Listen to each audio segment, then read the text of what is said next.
എൻ്റെ കയ്യിൽ 3 പോട്ടിൽ ചൈന ഡോളിൻ്റെ പ്ലാന്റ് ഉണ്ട്. ആദ്യം ഞാനത് സിറ്റ് ഔട്ടിലായിരുന്നു വെച്ചിരുന്നത്. അപ്പോൾ അതിനൊരിച്ചിട്ട് സൺലൈറ്റ് കൂടുതലാണെന്ന് തോന്നിയപ്പോൾ ഞാനതൊരു ഷെയ്ഡിൻ്റെ അടിയിലേക്ക് വെച്ചിരിക്കുമായിരുന്നു. ഇന്ന് ഞാനത് നോക്കിയപ്പോൾ ഒരു തരം വാട്ടമോ അല്ലെങ്കിൽ ഒരു മഞ്ഞ കളറൊക്കെ ഇലയ്ക്ക് വന്നു തുടങ്ങി. വെള്ളപ്പൊടി പോലെ പൗഡർ വീണേക്കുന്നത് പോലെയുള്ള ചെറിയ പൊടികൾ ഇലയുടെ അടിയിൽ കൂടെ വന്നിട്ട് ചെറിയ ചെറിയ ഒരു തരം പ്രാണികൾ അത് സ്റ്റാർട്ട് ചെയ്ത് തുടങ്ങി.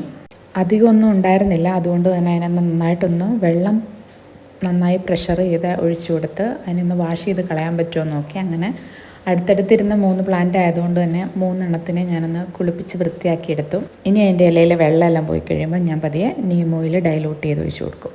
അങ്ങനെ അത് വാഷ് ചെയ്തുകൊണ്ടിരുന്ന സമയത്ത് ഒരു ചൈന ഡോളിൻ്റെ ചുവട്ടിൽ നമ്മുടെ എലിഫൻറ്റ് ഇയറിൻ്റെ 2-3 പ്ലാന്റ് കുട്ടി പ്ലാന്റ് വളർന്നു വരുന്നുണ്ടായിരുന്നു. അതിനെ ഒരു ചെറിയ ചട്ടിയിലേക്ക് മാറ്റി നട്ടു. അതൊന്ന് പിടിച്ചു വന്നു കഴിയുമ്പോഴത്തേക്കും നമുക്കത് റിപ്പോർട്ട് ചെയ്തെടുക്കാം. അതുവരെ അത് തണലത്തിരുന്നൊന്ന് റെസ്റ്റ് ചെയ്യട്ടെ.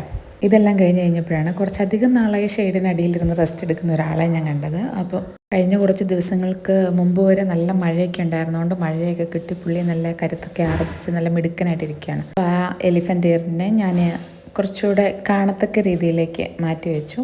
ഓവറായിട്ട് വെയിൽ കൊണ്ടാൽ പറ്റത്തില്ല, കാരണം നമ്മൾ ചട്ടി വെച്ചിരിക്കുന്നതുകൊണ്ടാണ്. മണ്ണിലാണ് നട്ടിരിക്കുന്നതെങ്കിൽ അത്രയും പ്രശ്നം ഉണ്ടാവില്ല. ഓവർ വെയിലായി കഴിഞ്ഞാൽ അതിൻ്റെ ഇലകളെല്ലാം യെല്ലോയിഷ് ആയി പോകും. അവിടെ ഉള്ള സ്പേസിലൊരു കോവലിൻ്റെ പന്തൽ കെട്ടിയിരുന്നു. അപ്പോൾ കോവലെല്ലാം പതിയെ വെട്ടിക്കളഞ്ഞിട്ട് ആ പന്തലൊന്ന് അഴിച്ചു മാറ്റാൻ നോക്കിക്കൊണ്ടിരുന്ന സമയത്ത് തന്നെ മഴ തുടങ്ങി. അപ്പോൾ പാതിക്ക് വെച്ച് നിർത്തി പോവുകയാണ്.